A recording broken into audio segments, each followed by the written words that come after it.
കണ്ണൂരിൽ RSS പ്രവർത്തകൻ കൊല്ലപ്പെട്ടതിനെതിരെ സംഘപരിവാർ അനുകൂല സംഘടനകൾ ഡൽഹിയിൽ സംഘടിപ്പിച്ച പ്രതിഷേധ യോഗത്തിൽ സംസാരിക്കുകയായിരുന്നു ശോഭാ സുരേന്ദ്രൻ. മുഖ്യമന്ത്രി പിണറായി വിജയനെ പേടിയാണെങ്കിൽ ഗവർണർ കസേര ഒഴിയണം. ഭരണഘടനാ പദവിയോട് അല്പമെങ്കിലും മര്യാദ കാണിക്കാൻ അനങ്ങാപ്പാറ നയം ഉപേക്ഷിച്ച് നടപടി സ്വീകരിക്കാൻ തയ്യാറാകണമെന്നും ഗവർണറോട് BJP സംസ്ഥാന ജനറൽ സെക്രട്ടറി കൂടിയായ ശോഭാ സുരേന്ദ്രൻ ആവശ്യപ്പെട്ടു. പിണറായി വിജയനെ കാണുമ്പോൾ തല കുനിച്ച് എനിക്ക് പിണറായി വിജയനെ പേടിയാണ്, ഞാനൊരു നടപടിയും സ്വീകരിക്കില്ല എന്ന് പറയാനാണ് കേരളത്തിന്റെ ബഹുമാനപ്പെട്ട ഗവർണറുടെ ഭാവമെങ്കിൽ ദയവ് ചെയ്ത് അങ്ങ് കസേരയിൽ നിന്ന് ഇറങ്ങിപ്പോകണം എന്ന് ഞങ്ങൾ അങ്ങയോട് ആവശ്യപ്പെടുകയാണ്.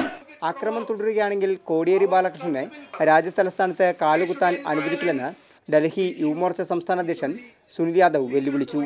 മുഖ്യമന്ത്രിയോട് പരാതി പറയാൻ ഇടനിലക്കാരൻ്റെ ആവശ്യമില്ലെന്ന് BJP നേതാവ് MT രമേശ് കഴിഞ്ഞ ദിവസം ഫേസ്ബുക്കിലൂടെ പ്രതികരിച്ചിരുന്നു.